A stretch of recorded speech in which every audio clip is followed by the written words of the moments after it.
aux États-Unis. Le 1er janvier 1818 est publié anonymement un roman qui sera par la suite adapté de multiples façons au théâtre comme au ballet, en bande dessinée ou sous forme de jeux vidéo, mais surtout au cinéma et à la télévision, Frankenstein ou le Prométhée moderne de Mary Shelley. Jusqu'à aujourd'hui, ce livre aura inspiré plus d'une centaine de films, dont celui de 1931 réalisé par James Whale pour Universal Pictures, avec Boris Karloff dans le rôle de la créature qui donnera véritablement naissance à un filon cinématographique. It's alive! It's alive! It's alive! It's alive! No, you're hurting me! No!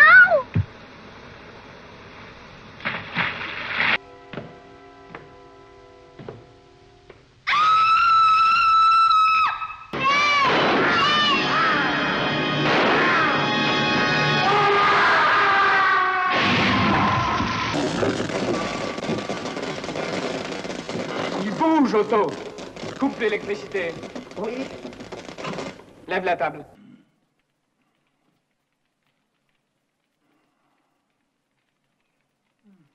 Wow!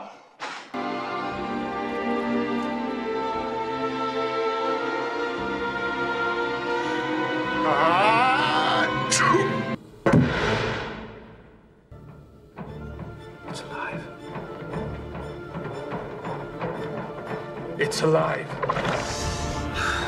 I will give you life.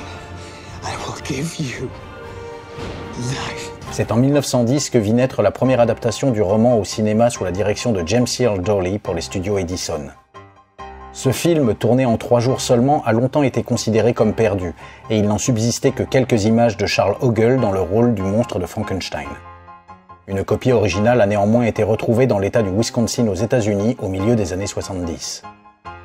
Par ailleurs, c'est l'un des seuls films de Frankenstein où le monstre est véritablement créé de toutes pièces. En effet, dans tous les autres films qui ont suivi, le monstre est créé à partir de morceaux de corps humain prélevés sur des cadavres et assemblés. Dans ce film, le docteur Frankenstein utilise des produits chimiques et des potions pour créer le monstre. La scène de création a été réalisée en filmant un mannequin en train de brûler, puis en jouant les images à l'envers. Cette adaptation cinématographique a été délibérément conçue pour désaccentuer les aspects horribles de l'histoire de Shelley et se concentrer plutôt sur les éléments mystiques et psychologiques du conte. Ainsi, chaque fois que le film diffère de l'histoire originale, c'est uniquement avec l'idée d'éliminer ce qui serait répugnant pour un public de film en mouvement. Autre première adaptation sortie en 1910, celle du célèbre roman de Lyman Frank Baum publié aux États-Unis en 1900, The Wonderful Wizard of Oz, le magicien d'Oz, réalisé par Otis Turner et produit par Selig Polyscope Company. Ce film a été réalisé sans la contribution directe de Baum et était en partie basé sur la comédie musicale de Broadway de 1902, Le magicien d'Oz. Beaucoup de costumes et une grande partie du maquillage dans ce film ressemblent à ceux utilisés dans la comédie musicale, mais il est à noter qu'aucune des chansons de ce spectacle n'a été utilisée dans la version de 1939.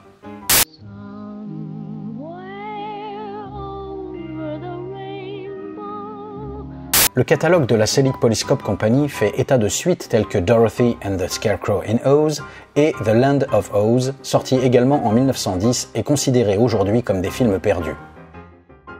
Il faudra attendre 1925 pour voir sur grand écran la première adaptation en long métrage de 80 minutes du roman de Baum réalisé par Larry Semon, avec au casting un certain Oliver Hardy, campant pas moins de 3 rôles.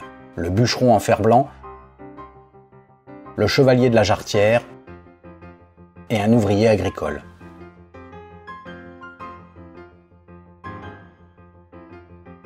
Pour éviter la confusion avec son célèbre homologue musical de 1939 réalisé par Victor Fleming, cette version de 1925 a été rebaptisée chez nous sous le titre Le Sorcier d'Oz. En France. Le 16 décembre 1883, dans le petit village de Caverne, rattaché à la commune de Saint-Loubès en Gironde, naît Gabriel Maximilien Leviel.